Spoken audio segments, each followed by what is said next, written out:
Massachusetts, Austin, and just the kind of loyal student she is, she has flown to Los Angeles in order to attend this evening's lecture.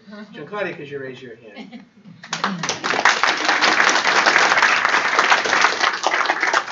Now, since 2006, this lecture has alternated between UC Berkeley and UCLA.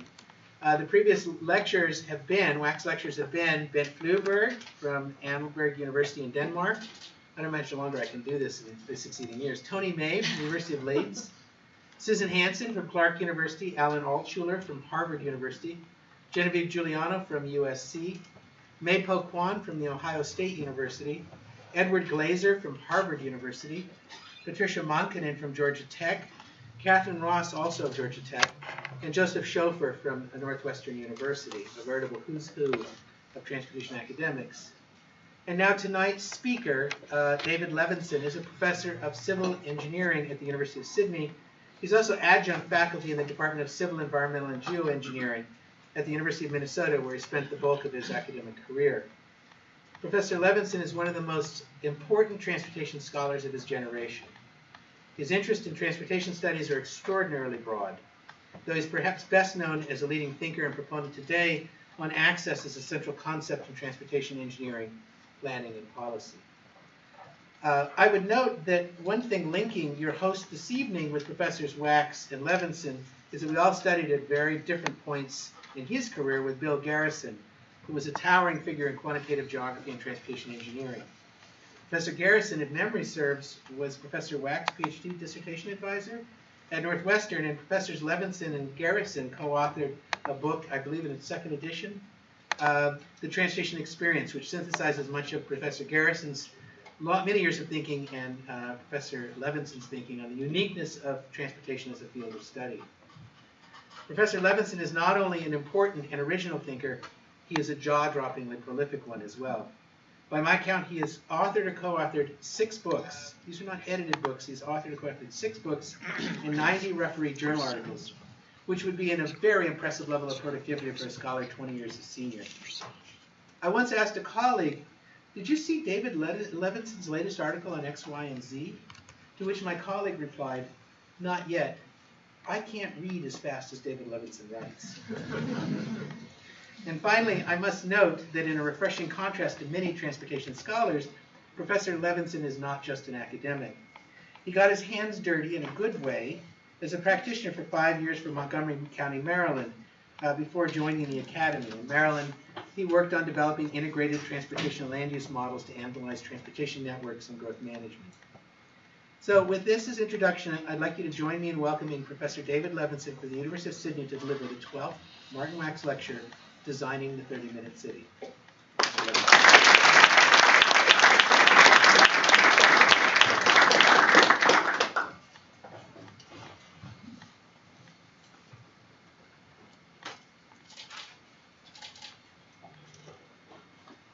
Okay, so thank you.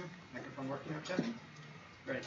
Thank you for inviting me. It's a pleasure and an honor to be here, especially in a lecture series named after the distinguished Professor Wachs, and to be introduced so well by my academic nephew, Brian Taylor. So I'm going to be talking about designing the 30-minute city, which is very much about accessibility. Let's start off with asking a question. Why are we here? Perhaps why are we here? Okay. So I am here because you are here. Right? It wouldn't be a lot of fun talking to an empty audience. And you are here because I am here, because there wouldn't be a lot of point of you sitting here if I weren't speaking or somebody wasn't speaking in front of you. So then why at UCLA? To be able to access the best transport researchers in Southern California. So they're within a short walk. Okay, I walked from the engineering building to here. Did not need a golf cart or an automobile or an e-bike or a motorized scooter or a train, even though all of those things are faster than.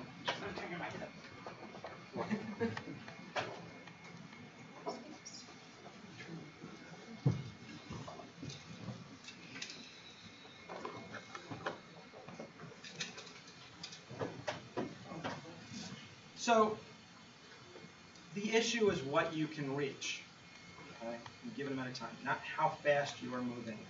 And speed is a means, not an end. So when we talk about mobility, mobility is an important input to accessibility, ease of movement, it's not the right goal to be looking at when we're looking at transport land use systems. It's a sub-goal. And we can think about this by comparing two different places, Manitoba and Manhattan. Now, Manitoba, all apologies to our friends to the north, has very high speeds, but very few destinations. Winnipeg is a city, but it is no Manhattan. And by any objective score of mobility, it has very high mobility. I can move very fast on the networks there. In contrast, Manhattan is very slow, okay, regardless of what mode you're taking. But there's so many destinations, it has high accessibility. I can reach many, many things in a short amount of time. Access is opportunity. So we can think about, what do modern people care about? We care about access to jobs, we care about access to stores and shopping centers, access to other types of amenities, health, hospitals, and so on, in the outside world through ports and airports. And organizations care about access to labor and customers and suppliers and competitors and complementers and the outside world. So access is a multidimensional type of thing. So let's talk about isochrones. And this map here is from 1923 in Melbourne, and this is showing the isochrones of the Melbourne tram and train system.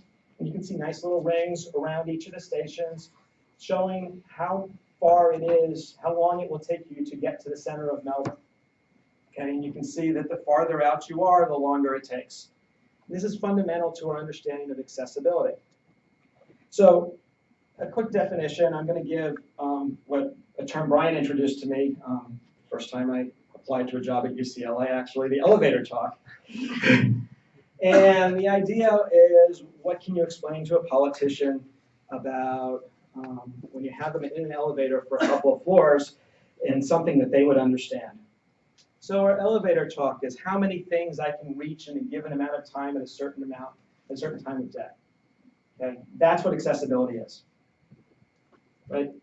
We usually use, to explain to people, something we call a cumulative opportunities measure. And this is valuable because it's measuring how many jobs and workers, people, stores, parks, schools, etc., can be reached in 10, 20, especially 30 minutes by various modes, but especially car and transit, at different times of day, but especially during rush hour. Now, there's a lot of dimensions to this, okay? We can think about 9 different categories of activity, 6 different time thresholds, 8 different modes, we can imagine more, and 1,440 minutes of a day, okay? And that's going to give us 622,080 different types of measures. Now, we don't want 622,080 measures, but if you wanted to be thorough about it, okay, we're starting with that level of things. So what are we trying to look at? So I'm going to step back for a second. I'm in Los Angeles, and the major product of the social scene and arts in Los Angeles is, of course, Dr. Dre, your most eminent export. And he wrote and sang, partially sang, The Chronic, a famous album from the early 1990s.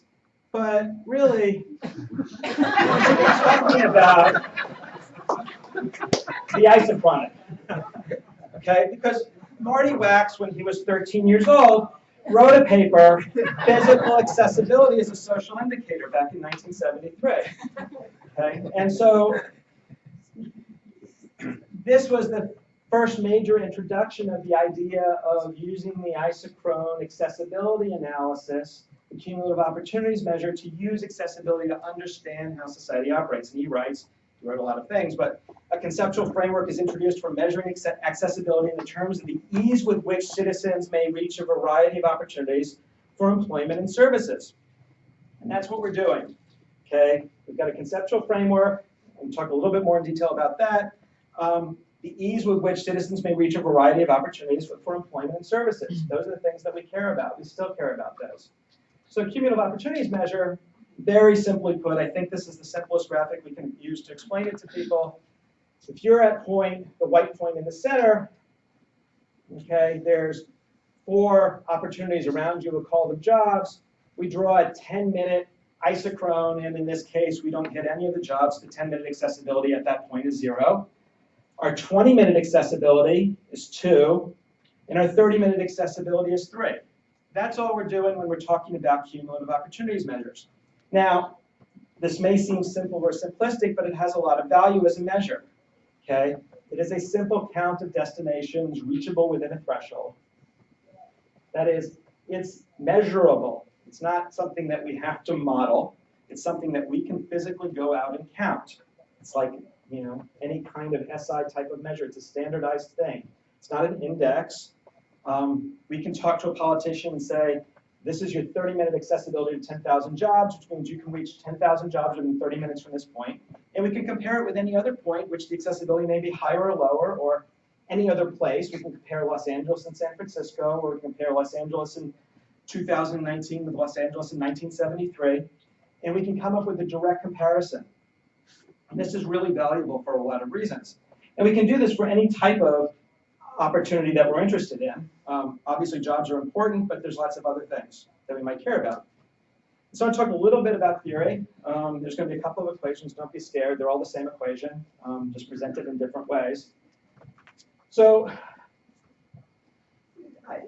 access has been described by some eminent planners, but not so eminent that they got invited to give this talk, that access is not theoretical. There's no theory underlying it. It's not sound. And I never really understood that because I don't really know what utility is. And I mean, I know people have written a lot about utility, but I can't compare utility between people.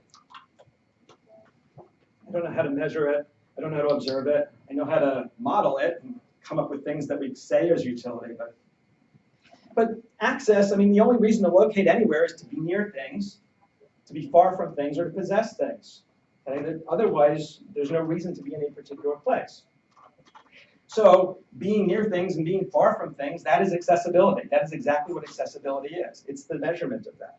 And so often we use this, which in various forms, it's basically Hansen's measure of accessibility from a paper in 1959, where the accessibility at point I is the sum of the opportunities at all of the other j's multiplied by some measure of interaction between I and j, which is some sort of cost. Okay? And we often operationalize it where O is jobs and C is travel time. But really, that's just a shorthand because jobs are relatively straightforward to measure and probably the most important of the opportunities we'd be considering. And C is travel time, which is also relatively straightforward to measure, and along with out-of-pocket cost is probably the most important cost in people's decision-making.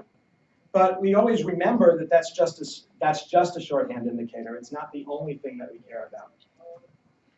Now, Waldo Tobler, another one of Garrison's academic proteges and children, famously said everything is related to everything else, but near things are more related than distant things. This is called Waldo Tobler's first law of geography. So we can create what is our function. The simplest function we can imagine is it's a binary. It takes the value of 1 if the cost of going between I and j is less than some threshold, say 30 minutes, and 0 if the cost is greater than, say, 30 minutes. Okay, and that threshold can be anything, but 30 minutes is useful, and we'll talk about the 30 minutes in a little bit. Okay, we can also look at a gravity type of measure where we're looking at not just 30 minutes, but all the different travel times, but then we need some way to weight the different travel times, and now we're starting to get a little bit more complicated, probably beyond the mathematical skills of most politicians. It's harder to explain to people, and the thetas aren't directly comparable over space and time, and so it's not quite as useful a measure from a lot of perspectives. It's good for academics, but it's got some drawbacks. And this is just a time-weighted cumulative opportunities measure where we have to figure out what the weight is. Okay. So this is the same as the first equation, but I put a lot more subscripts in because when we're talking about accessibility, we're talking about access at point I for time of day H, for activity type Z, by mode M, considering the various cost categories C, within time threshold T, for persons in subgroup P. considering the sum of opportunities at j at the time h and activity purpose z, and multiplied by some function of cost f, we're getting from I to j at time h by mode m, considering cost category c. But it's the same equation, it's just written out with the shorthand compaction unpacked. Okay, so we can look at each of these different cost categories and each of these different activity types and each of the different times of day. And time of day is important not just for travel time at 8 a.m. is different than travel time at 10 a.m., but also the opportunities available at 8 a.m. are different than the opportunities available at 10 a.m. Stores might not be open at 8 and open at 10, and the travel time might be shorter at 10 than at 8. Jobs are not available at 3 a.m. for most types of job categories. So if we think about it, the accessibility does vary by time of day. It does vary by activity. It does vary by all of these things. And so we need to keep that in mind. And if we want to sum it up for everything, then we can just sum those opportunities multiplied by those costs. But now we need to weight the different activity types and the different times of day and the different modes and the different subpopulations and come up with weights for those. And this is essentially the full accessibility, which is what ideally we would like to measure, but in practice it's a little bit tricky. So we can summarize that. And this is the same equation as the first equation, but we're using a bold matrix notation to indicate that this isn't just a single value. This is a matrix of different types of values. The accessibility at I is the accessibility across all of these different types of activities for all these different types of people for different opportunities, considering lots of different costs. And it reminds us that the difference of what we would like to measure and what we actually can measure. And so when we talk about cumulative opportunities measures, it's not because we don't know that there's these other things that we would like to consider out there. It's just they're hard to consider. We don't know the opening hours of every business. We're getting to a big data world where we might start to know that. We don't know really how to measure the value of lots of different types of things. We don't know at a personal level who has availability to which modes. We have this at a statistical level. So we're talking about approximations here, but pretty good approximations, I think. Now, I talked about theory, a little bit talking about empiricism, empirical values. We know from empirical evidence, and this is my research, but there's lots of other people who've done research on these topics as well, that accessibility really very well explains a lot of inputs to travel behavior, including commuting time and mode shares. It explains real estate prices and density. It explains personal income and productivity, and it explains investment decisions. We have evidence for all of these things. And accessibility is this really central feature of the transportation land use interaction that ties cities together and ties places together. So, talking a lot about the 30-minute. And 30-minute is arbitrary in some ways, but why are we looking at 30 minutes? Okay, we're looking at 30 minutes because we have some empirical evidence that people have travel time budgets, that a one-way trip is generally not much more than 30 minutes by automobile. So I did some work in my childhood looking at rational locators, and we looked at the travel time distributions in Washington, D.C., and in 1958, the average home-to-work time was 28 minutes by car, and in 1968, it was 28 minutes by car, and in 1988, it was 28 minutes by car in the Washington, D.C. region. That's pretty stable, okay? And I'm not going to say it's a budget or a fixed anthropological constant the way some people say, but there's a lot of evidence that 30 minutes each way is a good benchmark. And so why is it 30 minutes? Okay, well, it's the Babylonians. Okay, so the Babylonians had 12 fingers, or they must have. And 12 is a much more useful number than 10 in a lot of ways, okay, because of the way we divide things. So we have 360 degrees on a circle. The year is almost 360 days long. And if we think that way, we divide the day into 24 hours, 12 hours of daylight and 12 hours of nighttime. This is before the meteorites hit the Earth and moved our axis, so we have different winters and summers in the northern and southern hemisphere. Or the fact that we have spring and fall at all. So we have this base 12 system, which divides nicely into a half of an hour is 30 minutes. And so people use that. Now, we don't know exactly why they chose 30 minutes instead of 20 minutes or 15 minutes, but we can think about it some other ways. If people work 8 hours a day and they sleep 8 hours a day, that gives them 8 hours a day to do other things, 4 hours of which will be daytime. And if you want to go travel during daytime, the maximum you could travel would be 120 minutes and then 120 minutes back if we wanted to keep within daytime half of the year. So that's like a practical upper bound. Now, there's a footnote there that says, basically, ignore people who have newspaper articles written about them, because there are always supercommuters out there. The lower bound, so Patricia Victorian at the third campus of the University of California, UC Davis, now at Georgia Tech, but at the time she did some work on the positive utility of travel, and she observed that people have a minimum desired travel time. They want to travel at least 16 minutes between home and work on average. And obviously this varies between people, and that people like to have a spatial separation between home and the workplace, and they like to have the alone time in their travel, either in an automobile with a radio system or perhaps on a transit system with AirPods playing something in more modern times. And I don't want to bring up tinfoil hat country or pyramids or whatever, but it just turns out that the harmonic mean of the upper and lower bounds is about 28.23 minutes, which rounds to 30. So 30 minutes is a natural value to use, and I'll just say that there's evidence for that. Now we're talking about accessibility. I'm going to give some examples and talk about accessibility loss.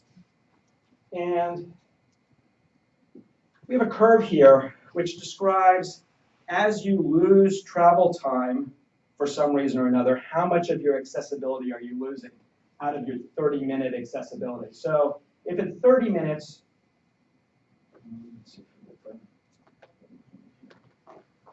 right enough. In 30 minutes, you've got a 100% of your accessibility. If you lose half of your accessibility when you lose 9 minutes, because this is a nonlinear function, and of course the area of an isochrone, the larger the isochrone is, the farther out the isochrone is, the larger the isochrone is. And so even if we lose 5 minutes, we're losing 30% of our accessibility. So every minute counts, right? And the minutes that you're thinking about, so it's only 30 seconds or it's only a minute and a half of extra delay, is actually costing people opportunities. It's costing them travel time, but the travel time is important because there's fewer opportunities they can reach within that travel time. Access is important for environmental reasons as well. Now, there's a lot of strategies about making the most popular mode greener, and that's the automobile in the United States. We've done things with pollution control and corporate average fuel economy standards, and we're moving towards electric vehicles, and that's great. And we've subsidized smaller vehicles, and we've given privileges to EVs on express lanes and give preferential parking. So we're doing a lot of things to make the most popular modes greener, and the costs of battery, of course, are dropping now over time. And we see some progress in sales of electric vehicles, but on the other hand, this number is still too low. I'm going to talk mostly about making the greenest modes more popular. Okay, and this is improving access for transit and walking and biking. And of course, there's no reason we couldn't do both. And the reason that accessibility matters is we think about the cost function and say, well, we usually talk about travel time, and travel time is something that's privately experienced. Okay, it takes me 30 minutes to travel from point A to point B. That's something that I experience. And I might pay out of pocket for fuel if I'm driving, or transit fares if I'm taking the train. But I'm also imposing a bunch of costs on society because the infrastructure is not fully paid for by my out-of-pocket costs. And I'm producing pollution, or I'm consuming clean air, and I'm producing crash risk, or I'm consuming safety. And so if we want to think about this cost function, if we're doing social evaluations, we should include not just travel time and the private costs, but we should also include the cost of pollution, the cost of emissions, the cost of crash and infrastructure, and so on. And when we do that, non-auto modes score relatively higher. Now, this is sort of a new concept. We don't have a lot of evaluations of this in real-world systems, But in terms of research directions, this is one direction that we're going. Now, just keep this in mind as we're talking about accessibility of these non-auto modes. So I first talk about Sydney and their evolution of the tram and train networks and how that relates to accessibility. And everything got sucked into a black hole. So this is the Sydney tram network roughly at its peak in the early 1900s. And this is a movie of the evolution of the tram network. And you can see the growth first of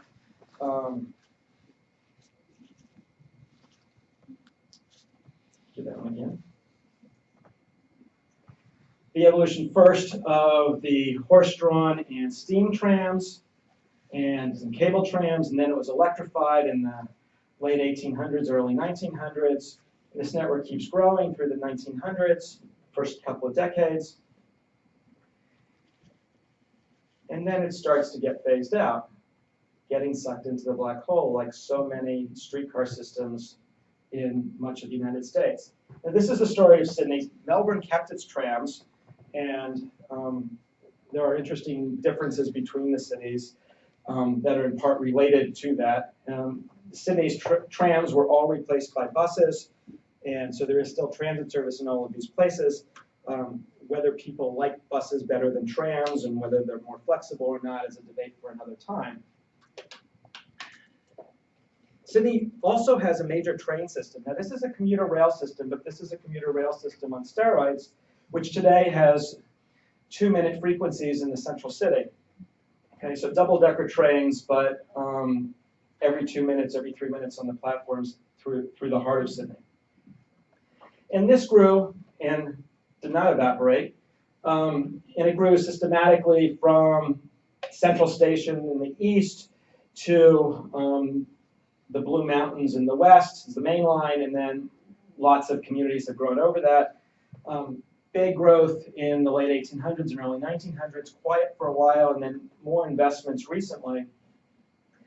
And each of these is color-coded to their current designation. The harbor wasn't bridged until the 1930s or 1920s, and so service connecting north and south was by ferry for many years, but eventually we get to the point where we are approximately today, a big building boom before the Olympics, and then in recent years, the current government's building a metro, which the first leg of which opens up next week, I think.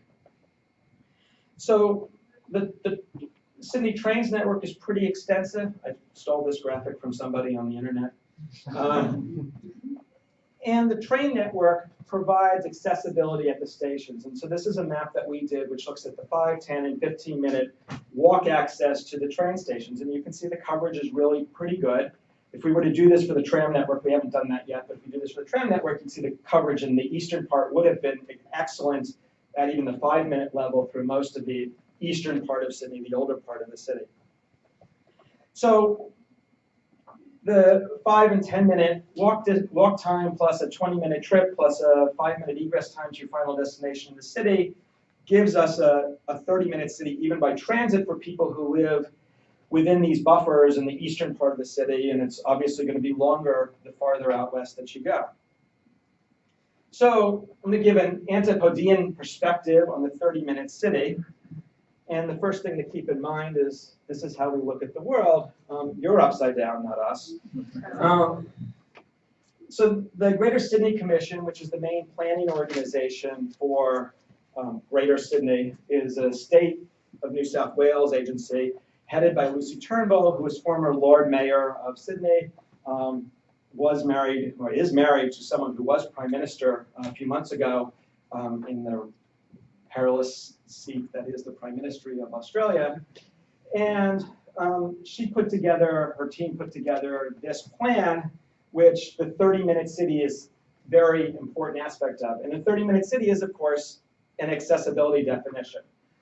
Dividing city into sort of the harbor CBD, the old city, the greater Parramatta region, Parramatta being sort of a second center that was the early seat of government in New South Wales before it moved over to Sydney. and has some reasonably tall buildings. I like to describe it as St. Paul to Sydney's Minneapolis. It's not quite as big as St. Paul. You can say Oakland to San Francisco or something like that. But it's growing, and most of the growth is out west because the eastern part of the city is relatively built up, and so that would require tearing things down to put up new things, which is a little bit harder than building on green fields. And the west is mostly green fields, and the plan is to build a second airport and build an aerotropolis around that. And then these are all essentially rail transit connections that they want to build, feeding into the various nodes. There's already a hub and spoke system built around the central station in the Harbor CBD, and to build a similar type of network in Parramatta and a network out west, centered probably on the airport. So that's the long-term vision. This was a 40-year plan. You can do a little bit of math here. It was a 40-year plan that was released in 2018 for 2056. I think because they started the timing in 2016 when they thought they'd be done. But okay, 2056 is an unusual period, and 40 years is a very long time. And so what do they mean by the 30-minute city? They have a few definitions in the document, a metropolis of 3 cities. And they say a 30-minute city where jobs, services, and quality public spaces are in easy reach of people's homes. Okay. The New South Wales government will enhance public transport access to strategic centers as part of the 30-minute city. That is, 30-minute access by public transport to the nearest strategic center 7 days a week to improve both productivity and livability. And establish a metropolitan transport network which reinforces the metropolis of 3 cities, particularly the delivery of a 30-minute city where most residents in each city can access their metropolitan center or cluster within 30 minutes by public transport. So it's not that the people in Western Sydney can reach the Sydney CBD, what everyone envisions as Sydney in 30 minutes. It's they can reach the airport, the Western Sydney Airport in 30 minutes, and the people in the central city can reach Parramatta in 30 minutes, and the people in the eastern city can reach Sydney, what everyone knows as Sydney, is 30 minutes, by public transport. Now, if you were to say by any mode, that would be something that would be certainly a plausible goal because the current commute time is 26 minutes by automobile in Sydney from 2016. But the average public transit commute is 62 minutes. So the question of whether they can achieve this, I think, is open. But you have to have goals, and a 30-minute goal, I think, is a reasonable goal to have. And so they're building public transit networks to serve not just the high-density areas of the eastern Sydney and the middle-density areas of middle Sydney, but the lower-density areas which have some higher-density nodes in Western Sydney. So this is something that we can check back in 2056 and see how successful they were. There's other similar types of tests out there. I like the pint of milk test. Can you purchase a pint of milk within a 10-minute walk of your home? And then can you do it at some place that doesn't also serve gasoline? The 20-minute neighborhood is another one of these concepts that's out there.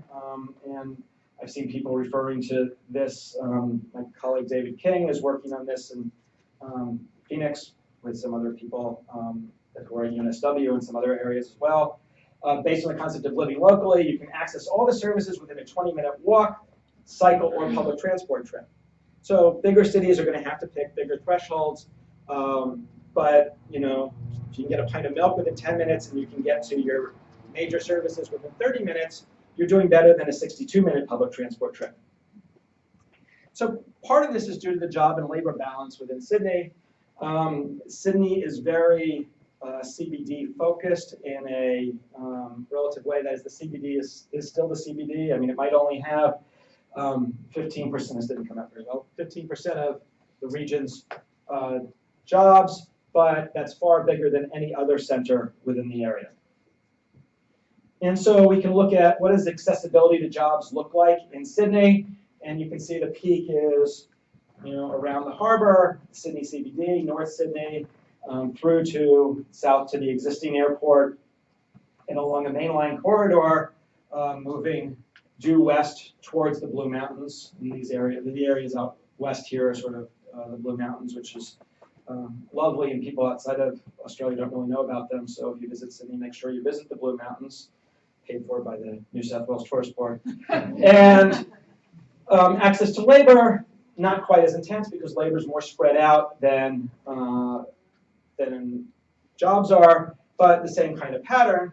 And you can look at a job worker ratio and sort of ignoring the very low density areas out here, you see that the job worker ratio is highest in the center and lower out west. And this means there are going to be a lot of inflows into the Sydney CBD. And so the challenge for a 40-year plan is to even this out so that more areas are yellow and fewer areas are deep blue, or for that matter, deep red. Public transit's got a similar pattern. And so public transit's, again, highly radial public transit network that serves central Sydney very well.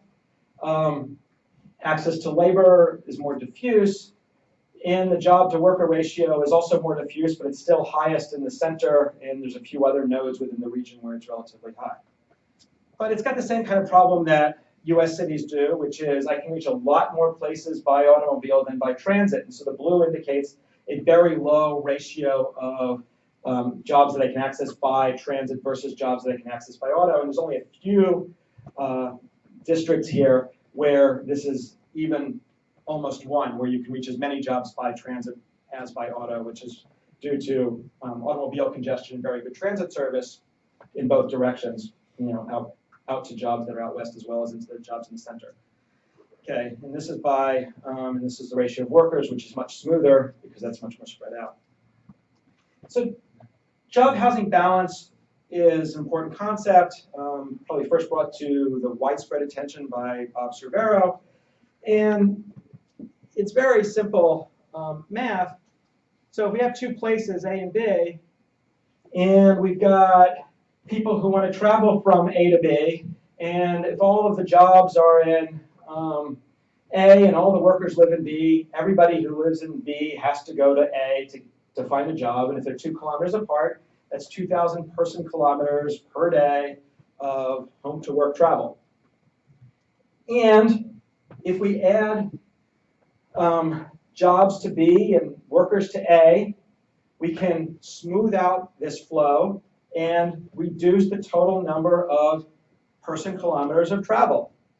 Okay, this is a simple gravity model of trip distribution, but if we're giving people opportunities closer to where they are, they don't have to travel as far. They're not all going to take the job that's the closest, but they can take a job that's closer. And so the important point to remember here is that jobs in a housing-rich area and housing in a job-rich area are free lunch from a travel perspective. We don't get a lot of free lunches in this world, but there are a few. And this is something that we could take advantage of to significantly reduce the amount of cross-commuting. And Sydney, which has a very high job-to-housing ratio in the center and wants to encourage, the city of Sydney, the local council wants to encourage more employment in the center, it's going to be exacerbating commuting problems by doing that. Now, there's some policies that are moving in the opposite direction. So the Aerotropolis and the Western Sydney Airport would put more employment out west, and that would help balance things a little bit. They could, if they really wanted to do something that was within their power and not just a market thing, they could move the government out west into a new capital. And all of the government employees and all of the ancillary consultants and hangers-on of the government that would move out west with them in order to have access.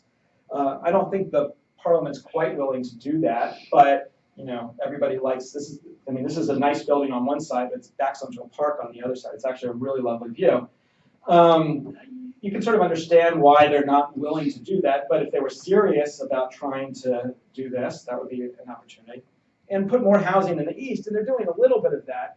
So this is the Green Square development, which that's an actual building. It's architecture out of Singapore in a sense. Built across the street from a train station that you can't access by just crossing the street. You have to cross like 3 traffic lights to get there, but that's my next topic. And they put 90,000 residents there, but they haven't matched the public services for this. The station is very crowded. They could put more public transit in there, and they're talking about it, but they're not aligning in time the transit investment with the housing investment.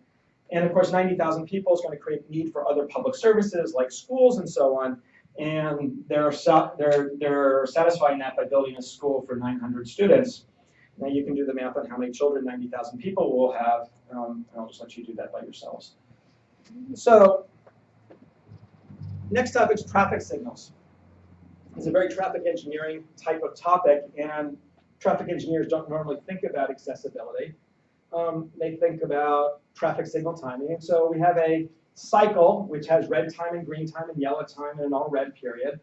And a car arrives, if they arrive at a red light, they have to wait for the red light before they can move. The light changes to green and the car can move on. And there's a certain amount of delay associated with that. Okay. A pedestrian, same concept, but the times are a little bit different because the pedestrians don't get as much green time as the cars do. Okay? And this is because pedestrians take longer to cross the street than cars do. And so they have a longer yellow period of flashing don't walk signal. And pedestrian walks, waits for the light to turn green, and then they've got 6 seconds to cross the street, begin crossing the street. They got more than 6 seconds to cross the street. They have 6 seconds to begin crossing the street. So if they don't show up in that 6-second window, they're going to have to wait for a traffic light. Okay.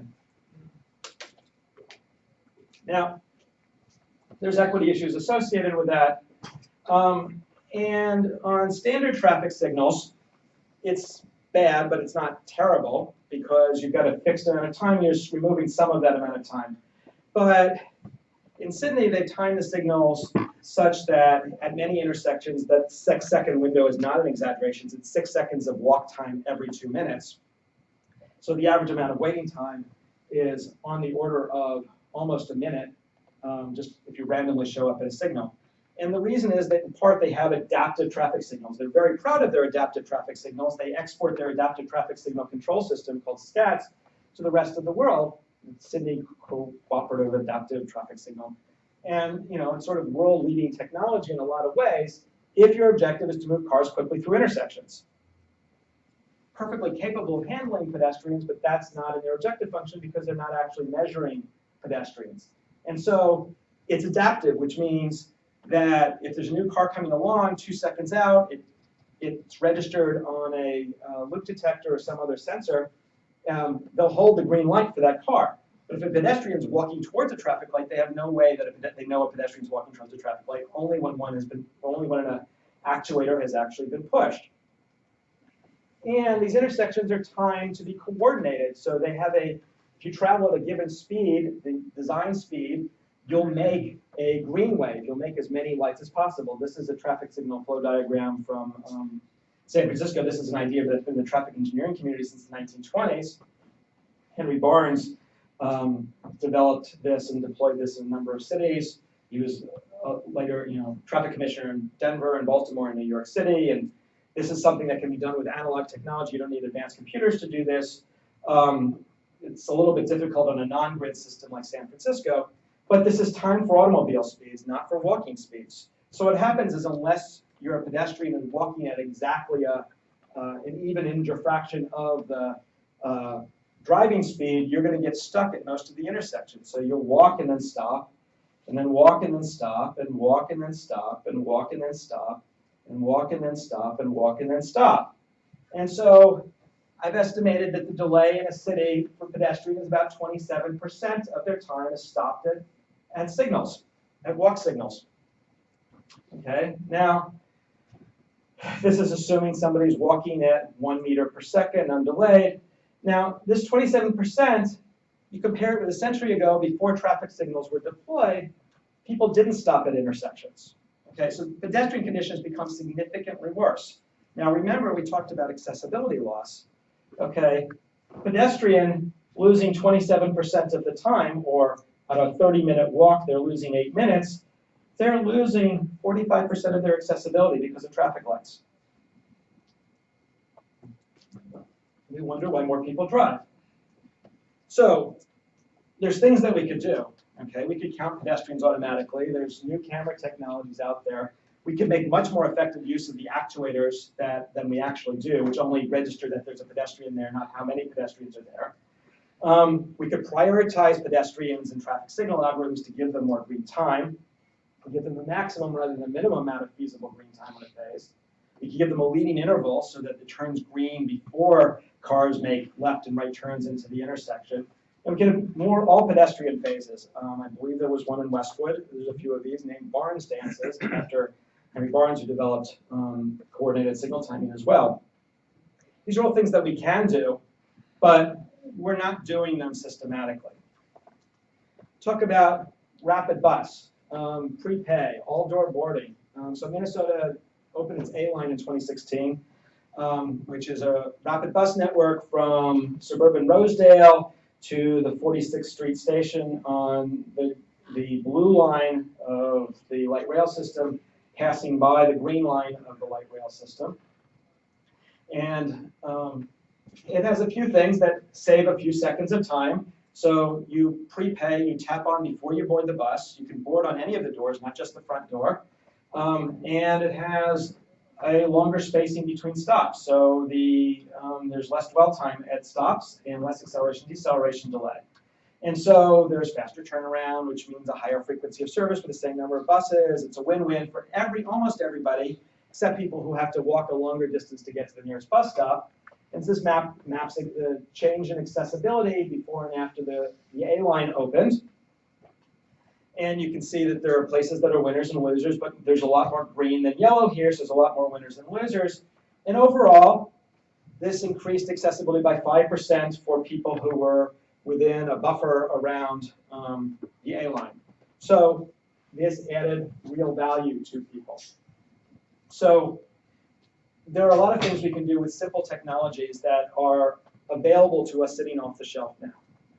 We could think better about how we look at the interfaces. So we have bus rail drop-off zones and station entrances.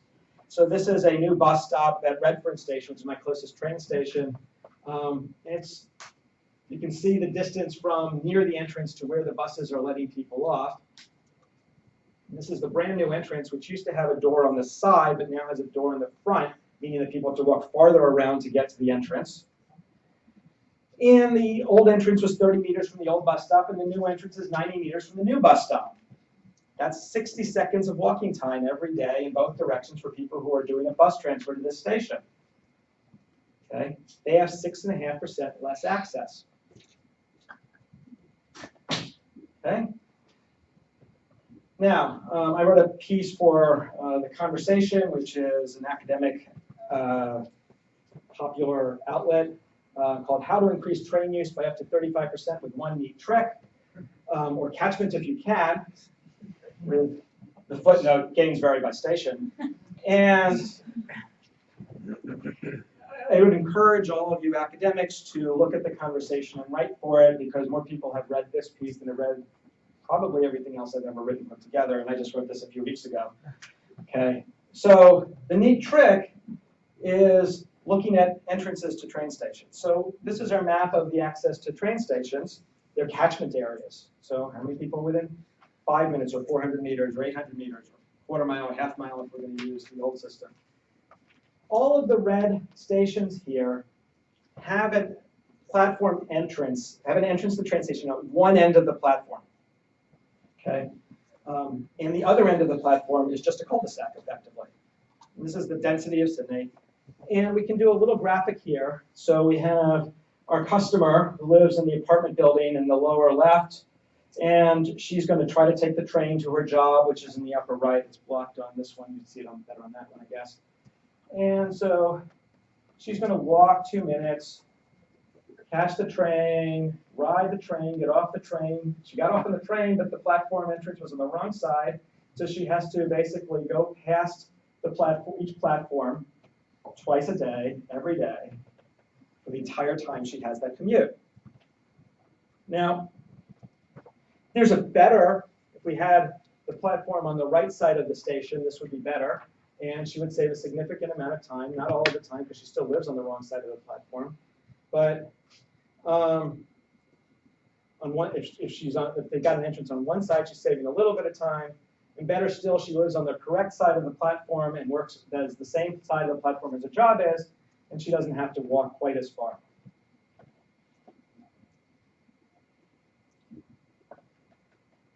and she can get to work and does the happy dance. So if we start to think about putting entrances on both sides of platforms, it's not rocket science, it's something that's well within our grasp, we could reduce people's travel time by a few minutes every day. Now, people aren't especially good optimizers. This is a picture of where people are on platforms. Where it's red, there are more people, and it's by the stairwells. This is from Town Hall Station in Sydney. So people will tend to cluster at the bottom of the stairwell and get in the first door, and then get out that door and then go to wherever they're going. But there are people who try to optimize and get onto the right car, especially if you arrive a couple of minutes before your train's about to depart. You can position yourself to get onto the car which is closest to the exit. And if you're traveling every day, you'll learn these tricks. So there's an amount of time that everybody who has either their workplace on the wrong side of the platform relative to their job, or the entrance to the platform on the wrong side relative to their workplace or their job, has to pay in time penalty each trip. This works out to 3.25 minutes on average for stations if you're getting on a station with only one entrance and getting off of the station with only one entrance. So let's put two entrances in. And so this is Redfern Station, where I just showed you the bus stop being misplaced a couple slides ago.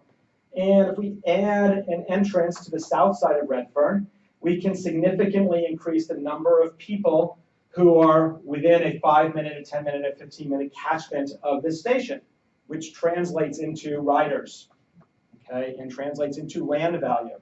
Now, the good news is at Redfern Station, they used to have this entrance back in the 1990s. It was an old bridge. They took it down for safety reasons. They didn't have enough money to replace it. 30 years pass, and they realize that, oh, maybe we do have enough money to replace it now. And so they're going to put something like this in 2020. And so they have to put in lifts as well because of modern standards for providing accessibility for the disabled. But this is the kind of thing that they could do at the other 43 stations that they don't have plans for. And I think the best station for this is Erskineville, which is the next station down the track from Redfern, where there are thousands of people who live on the wrong side of the station now. They're putting in massive apartment blocks just south of there.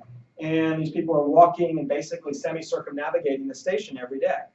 So this is low-hanging fruit to improve accessibility that we can do now. Now is the question of which 30 minutes, and we can talk about unreliability. We've done some work looking at the unreliability of auto travel, okay, looking at, say, the 50th percentile speed, which is what we normally use, the average travel time versus the 90th percentile speed.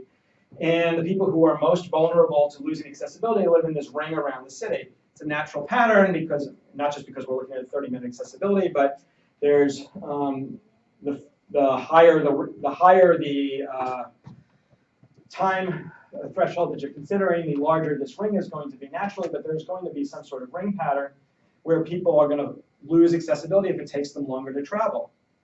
So we can do things to try to reduce reliability, and we need to be looking at this for other modes, especially public transport, because reliability is really important in people's willingness to use modes.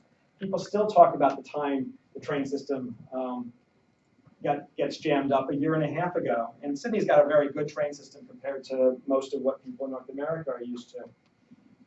But they have their periodic meltdowns, they have problems, they have person under train, they have people standing in inappropriate places. So reliability is a very important issue, and managing the reliability is something we need to be thinking about for public transit and taxi if we want those to be larger modes. So I'm going to introduce my nihilistic theory of transport and land use, which is that cities are pointless.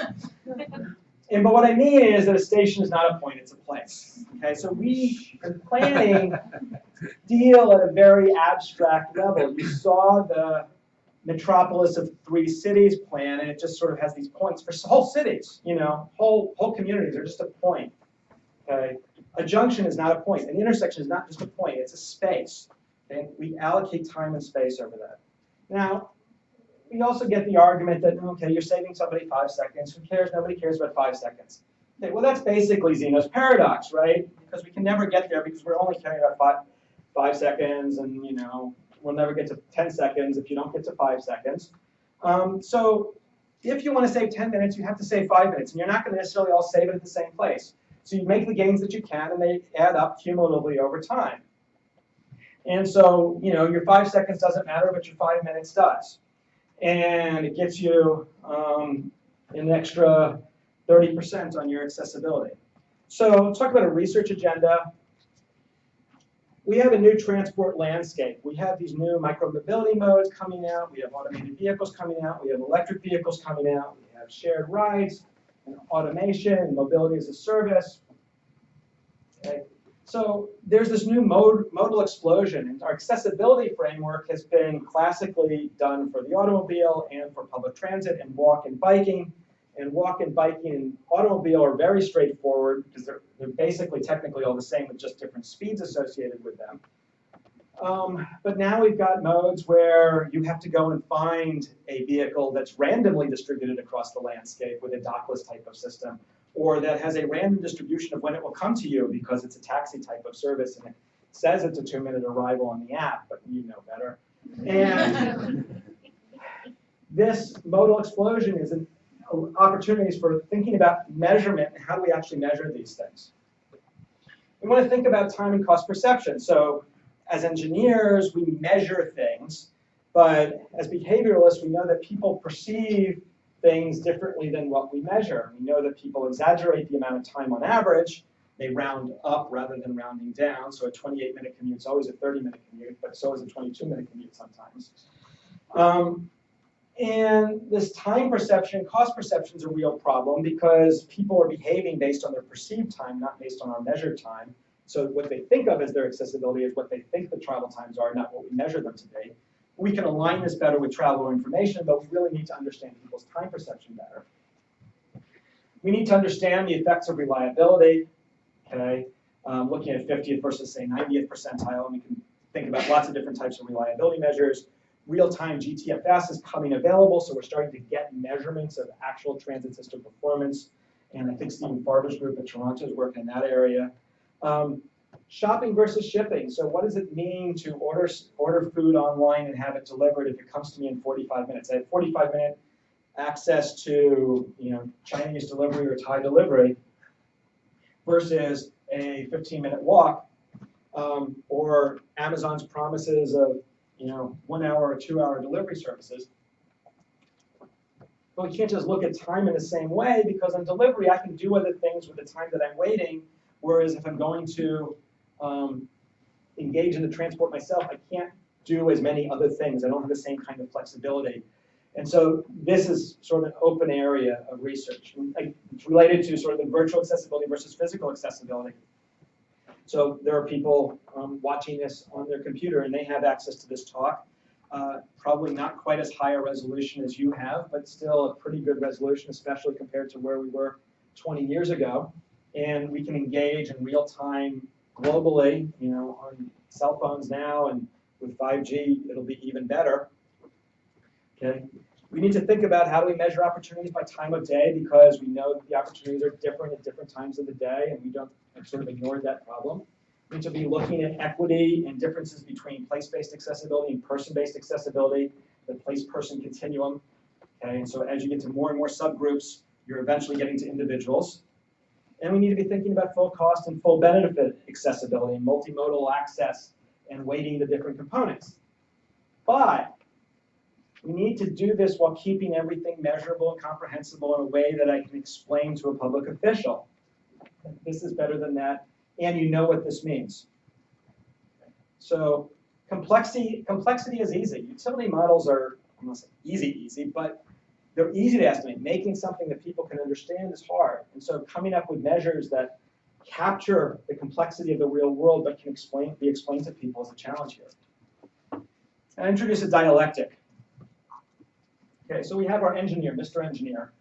And he's trained in engineering school to do it right. Okay, do the calculations, make sure the math works out. And this is very important for structural engineering. You don't want to get a negative sign there. You build your bridge upside down. Okay, and this is Lady Planner, ma'am. And she's going to say, do the right thing. And I'm not saying that all engineers are male or all planners are female. It's just to provide some distinction here. Do the right thing. So what are the right values? And that's really important too, of course. And you've got sort of public citizens, and they're just saying, do the right thing right. Why is this a conflict?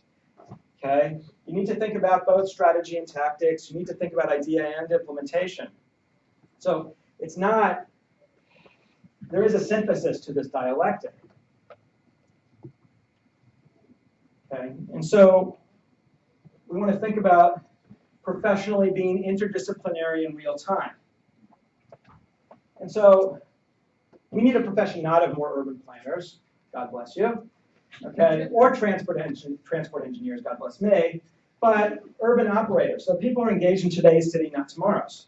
Okay, the world's changing faster and faster. Doing a 40-year plan where you acknowledge the existence of AVs, but you don't acknowledge that they're going to change anything is a really strange profession. And these operators will be fusing planning and engineering, okay? Taking ideas in real time, solving today's problems with resources on hand rather than serving long-term or imagined problems, bringing distant dangers near. We have a lot of problems today. We have solutions available to us today, and we don't implement them. And we've got people who are working on 40-year plans who are not solving today's problems in any real way. And we've got people who build it and then abandon it. Their job is to design something and then they leave it alone. And we have people who are making microscopic decisions who aren't thinking about the big picture. Where do you put the bus stop relative to the train station? They're not thinking about accessibility. They're thinking about where it's convenient for the bus stop operator, which is an important criterion, but it's not the only criterion. Okay, we want people who can bridge the hard and the soft, the hard engineering, the infrastructure, the vehicles, the soft, the control systems, the finance, people's values. Okay. We want people who can bridge the site and the city, who think about what is the position of a train platform in the greater context of the metropolitan area so that people who live on the south side of the platform can easily get to it rather than semi-circumnavigating the train station. We want a fusion of planners and engineers who focus on the ends, not on the means, okay, who can think in multiple scales and multiple time horizons. So, talk about lowercase design. So, architects are big design ideas, right? But we really need to be thinking about lowercase design, be sort of humble about the kinds of designs that we want to look at. So, we have a 30-minute city that aligns with travel time budgets and human behavior. That's great. We know that system developers historically, and land developers historically, understood the idea of a reasonable commute. And they keyed on this idea when they built tram systems and when they built subdivisions that were within a 30-minute commute of the center city by the modes that were available. And there's a lot of things that we can do, and these involve rethinking the details, like the station entrance relative to where demands are and bus stops are, like the station design, like stop spacing and location, like all-door boarding, like prepayment, like timetables and frequency, just to squeeze a few minutes more out of the existing configuration, which will greatly expand people's accessibility. And it requires thinking about transport and land use balance. So offsetting today's imbalance can give us growth without additional travel or congestion, at least commuting congestion. And so we want to be thinking about putting jobs in housing-rich areas and housing and job-rich areas systematically as a way of growing rather than focusing more employment in the central city and more housing in the outer suburbs where there's a lot fewer jobs. Okay. And we need to design to deliver the cities we want. These can't be delivered by the same disciplinary thinking that created the cities we have. So with that, I'll take questions. Thank you.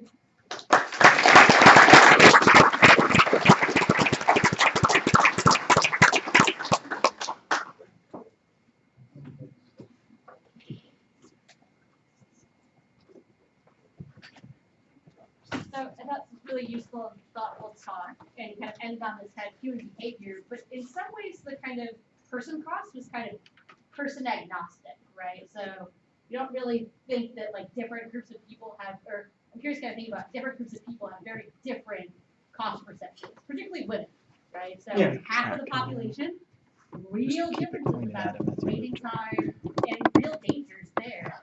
So kind of thinking about when you think about a simple concept of accessibility, how would you kind of expand that to kind of make a pitch about this given different groups of people's different experiences?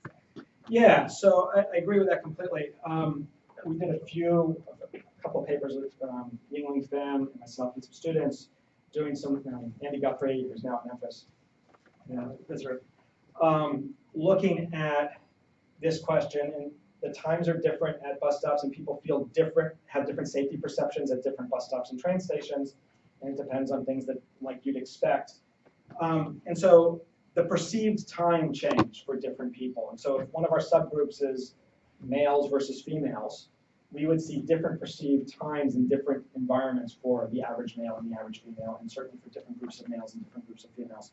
And I think that's really important to consider. I mean, we're talking about population averages here, and the more ways that you slice it, the harder it is to explain to people. That's the trade-off that we've got in communication. But we definitely need to be thinking about people's perceived time, and the time is not just the uncertainty of when the bus is coming, but it's how much do I have to think about the environment around me? So in the time perception studies, people underestimate the time on freeways because they're not thinking about it actively, and I'm gonna say this right. Yeah, and they overestimate time on surface streets because they have to think actively about stopping at an intersection and turning and so on. So every time you have to think about your travel, you're incrementing the amount of time that you're spending in perception time for that. And so if you're feeling unsafe, you're going to be thinking it takes longer than if you're feeling comfortable and can do other things without worrying about that. I think that's really important. That's why perception of time is sort of one of the central research questions. How do we measure that is important. You know, people feel differently in cars than they do on buses, than they do in taxis. In taxi, it obviously depends on who the driver is. So when we have drivers and driverless cars, if you have a shared passenger, my current PhD student, Hao Wu, just did a brief analysis of the shared taxi rides, and shared Uber rides, and the unshared Uber rides in Chicago, and people were willing to pay a $27 per hour premium not to share a ride. People don't want to share rides with strangers, sort of as a preference. Not everybody, but the average person. So I think there's a lot to that. We need to be thinking about that as a profession, or as urban operators, as well as planners and engineers.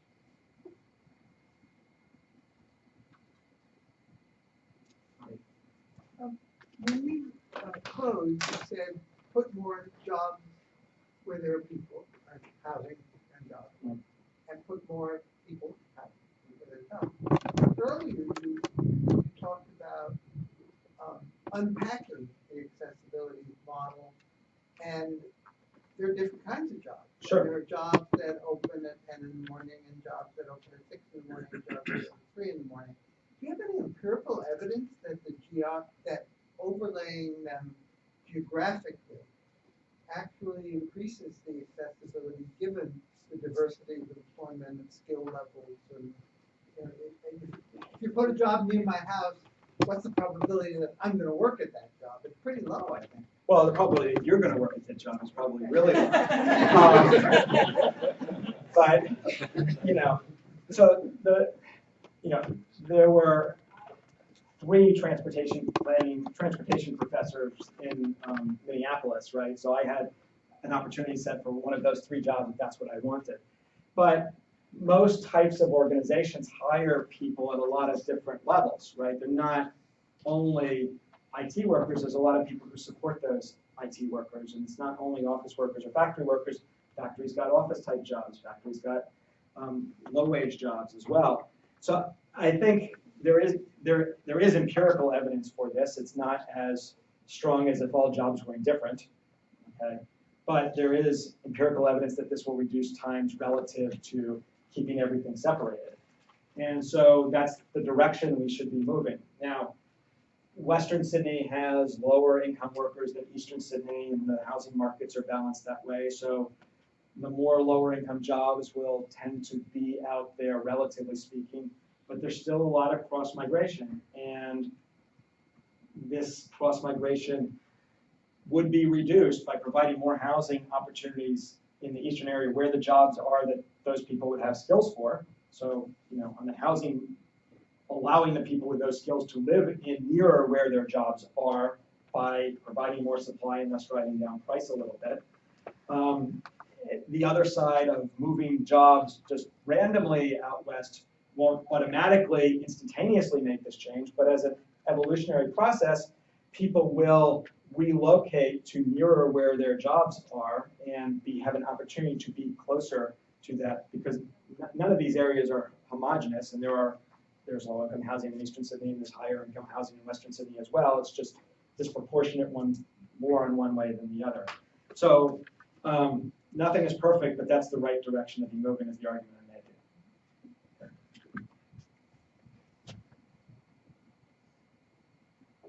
Brian. So how is this affected by, I mean, a lot of things that you've talked about are, of course, regulated by land markets and government controls over land. And so in the U.S., densities in most places are probably, in big cities, considerably lower than they would otherwise be left to the own devices of private landowners. And in California, we're suffering from a severe housing shortage all over, in the central city, in inner ring suburbs, outlying areas. And there's a tremendous challenge to, right now, to places that are densifying. We've invested a lot in public transit. There's a desire to create sort of more urban environments where accessibility is higher by walking on public transit. And that sort of the government apparatus that regulates land development is sort of strongly aligned against a lot of those investments. And so, how much of this is sort of affected by things that aren't just related to accessibility, but other kinds of interventions on these markets? Yeah, and I think that's a really good question, and I think it depends on where you are. And so in California, it will be worse than probably almost anywhere in the United States except maybe New York City. And Sydney has had this massive housing price run up until last year, but they've had less powerful neighborhood coalitions blocking things, and land regulation for major projects is done at the state level rather than the local level, and the state has been very pro-development, except in marginal electorates where they're running the risk of losing their seat in parliament. But in most places, the opposition controls it. They're very much in favor of letting it rip. So I think there's some governmental reforms that could take place that might make this a little bit easier. But obviously, there's a political gridlock enabling those government reforms, and that's the conundrum. But if you don't solve that, if you don't allow more people to live in California, then eventually more people won't live in California. There's only so much hacking into the same housing that people will do before they decide, no, I'm going to locate in another city that provides lower cost housing. And that's that kind of interstate or intermetropolitan competition, I think, is, of the long run, the way to uncork this. If the city leaders see, oh, we're starting to lose businesses to, in Silicon Valley's case, to Austin or Denver or Seattle or Minneapolis or wherever, or in Los Angeles' case, to Los Angeles cities that are competing with Los Angeles, Dallas or Houston or Phoenix. And as they lose businesses, they'll start to see, oh, we need to do something about this problem, and they'll at least move in the right direction, one hopes, the optimistic take. But this is something that people have to fight for. And so why is the institution structure set so that neighbors have this veto power? And how can the government be reformed so that the local veto power over housing is removed? In some ways, the way we removed the local veto power over transportation with the creation of metropolitan level transport organizations. So to the extent that you don't provide housing in a metropolitan level labor market, do you have the right to do that? And I think it's an open question as to where that privilege or that political right comes from and why that remains in place. But if it were an easy problem, it would have been solved. But people need to keep saying, if you want more housing, you need to build more housing. And this is not, conceptually, that's not a hard problem. And if you want lower housing costs, you need to provide more supply. But any kind of change is disruptive to the system. In New South Wales, they have taken a lot of power back to the state level. They've disbanded forced councils to merge with each other to make the councils bigger and less parochial. And so I think government reforms might be a useful tack to think about. I'm not advocating them, but least as a way to consider. These boundaries are not fixed at the local level. They're at the will of the state legislature. And if the state sees the problem, even if municipalities don't, you can start moving power around to different organizations. I mean, it's a longer term type of thing to do, but it's within the realm of possibility. This is a whimsical question, but might the urban operator be the jaywalker? And have you ever considered calculating the accessibility gains from jaywalking? I've considered it. I think the response is that, of course, people do jaywalk, so they're not necessarily waiting. If you arrive just after the light change, 1 minute and 54 seconds at the intersection immediately outside the traffic management center, by the way. So I've seen traffic management center employees jaywalking at that intersection, which I'm really pleased by. I didn't get a photo, but I was really pleased by seeing that. And so it may not be as bad as that if people jaywalk. And I'm going to say jaywalking is, of course, a slur. It's not really a legal term or anything, and it was invented by the motor advocates back in the 1920s as a way of regulating pedestrians. And we should think about decriminalizing that and allowing people to walk freely in cities. And this would make it a lot harder for automobiles to do it. But if you're not actually forcing a car to even slow down, it shouldn't be criminal to cross the street, right? And if you are forcing an automobile to slow down, how bad of a crime is that really, you know? And I think in the world of AVs, this is going to be a whole new question as to how we start to deal with pedestrian AV interactions. And you know, on the one hand, some AV advocates are saying we need to channelize pedestrians further and put fences along sidewalks so that they don't jump out in front of an AV. And so there is that dystopian, my perspective, dystopian vision. And on the other hand, you could sort of look at, well, maybe we'll just make annoying a robotic crime. So if you were to intentionally slow walk in front of an automated vehicle, the car would snap your picture and you'd be entered into a database and your social credit score would go down a few points and something like that. There's a different dystopian outcome. And then there's the utopian outcome, which you can just walk across the street freely and people and cars will just go slower. And that might be okay. So yeah, there's gains to be had from jaywalking in terms of accessibility, and people will do that. And people, of course, if they're in a hurry, will walk faster than the 1 meter per second, 2 meters per second, and you know. So that's an illustrative example. Cars are delayed by traffic signals as well, so they lose travel time from that, but they don't lose as much as pedestrians do on a percentage basis. They're only losing like 15 to 20% of their time rather than 27% of their time.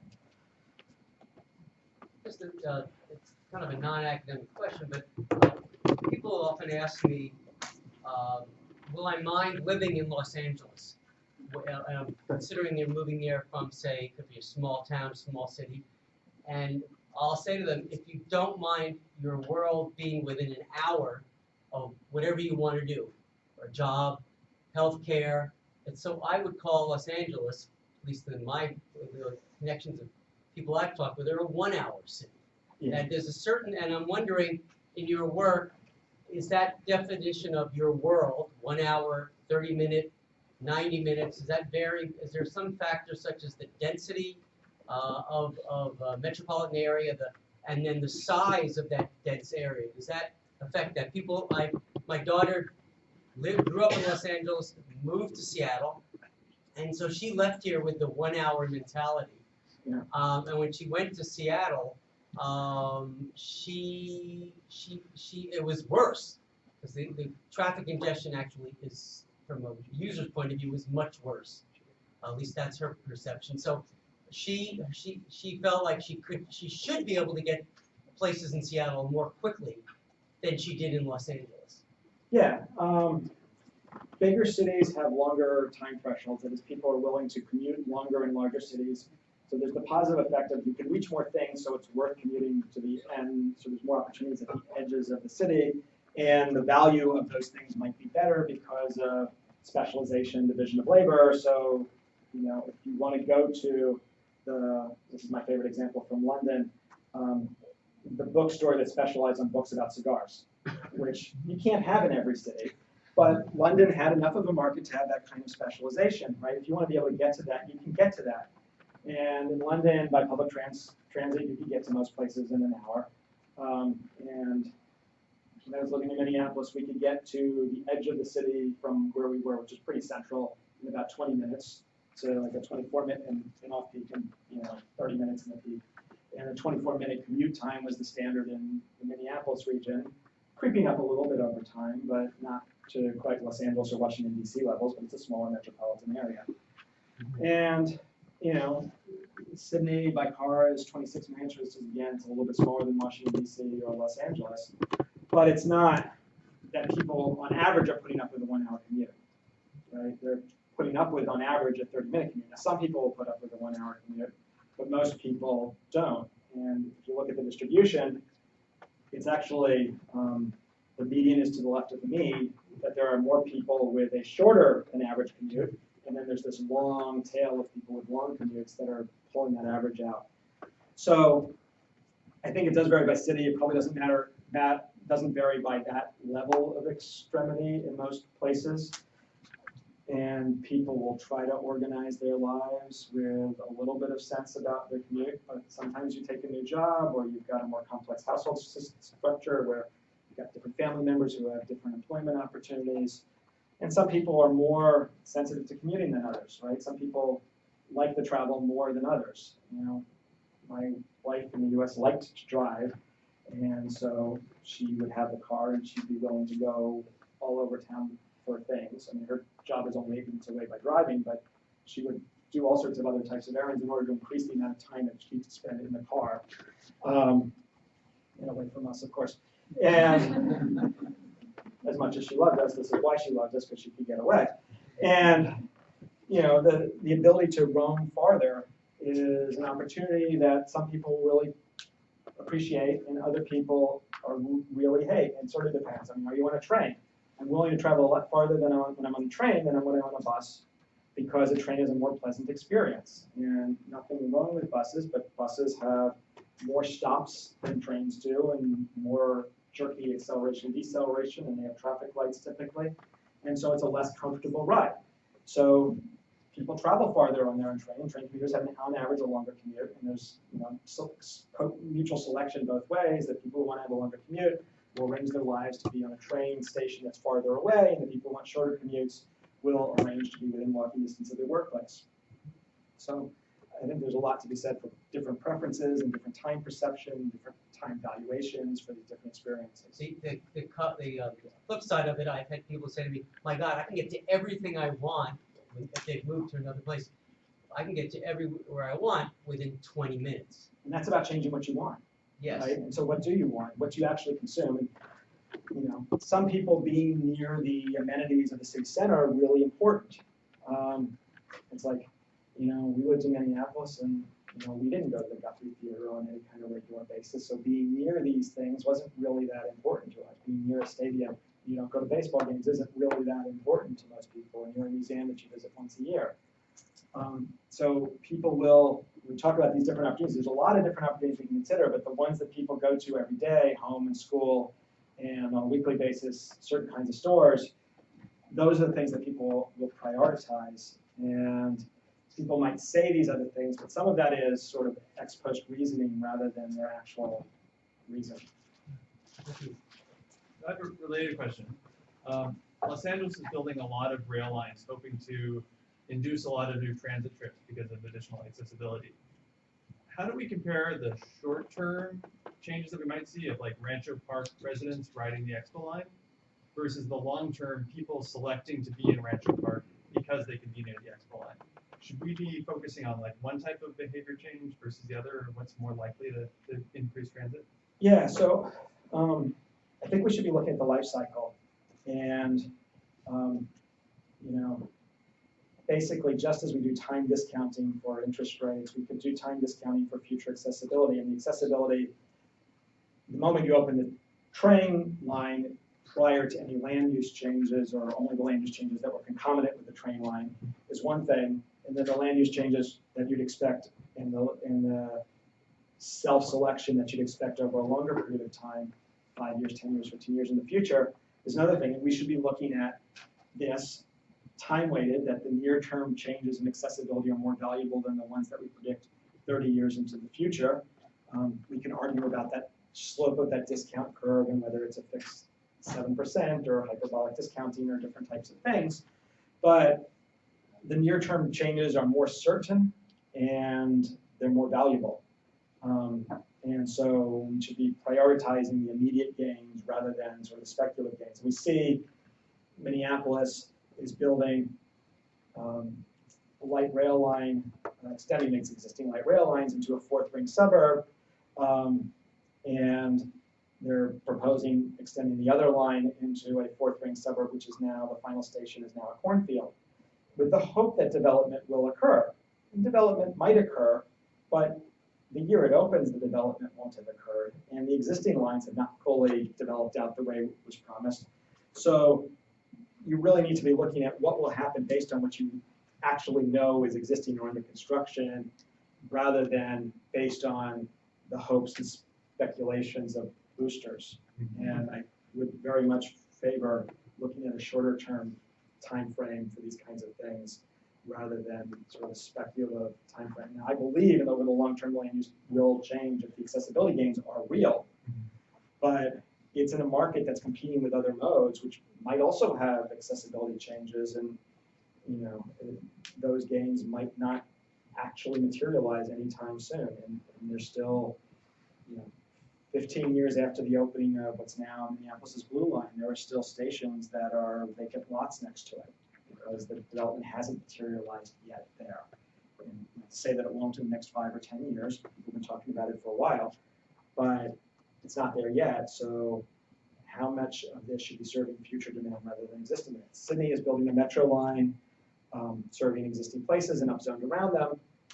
They're proposing a western line, and they're picking stations based on basically redevelopable sites. But they've steered away from the University of Sydney with 70,000 students because it's not redevelopable.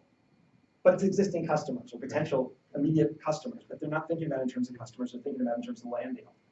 And I think a strategic error, not only as a University of Sydney person, but sort of structurally, they're missing a huge opportunity, and you need to be balancing sort of your perspective, this site might redevelop, versus we know that there's a lot of people who want to use the metro line that would be located right here, or the light rail line, or the express bus line, or whatever you're proposing to build. So I'd say focus more on the short term than the long term if you can have a choice in the matter. I'm sorry, we're out of time. So, whoever lost out there. So let's thank Professor Levinson. We have a gift for him for the Wachs lecture. I'm sure he'll stick around for a couple of minutes and ask that burning question over there. Thank you all for coming out for this lecture. I appreciate it very much. And just thank him once more for a very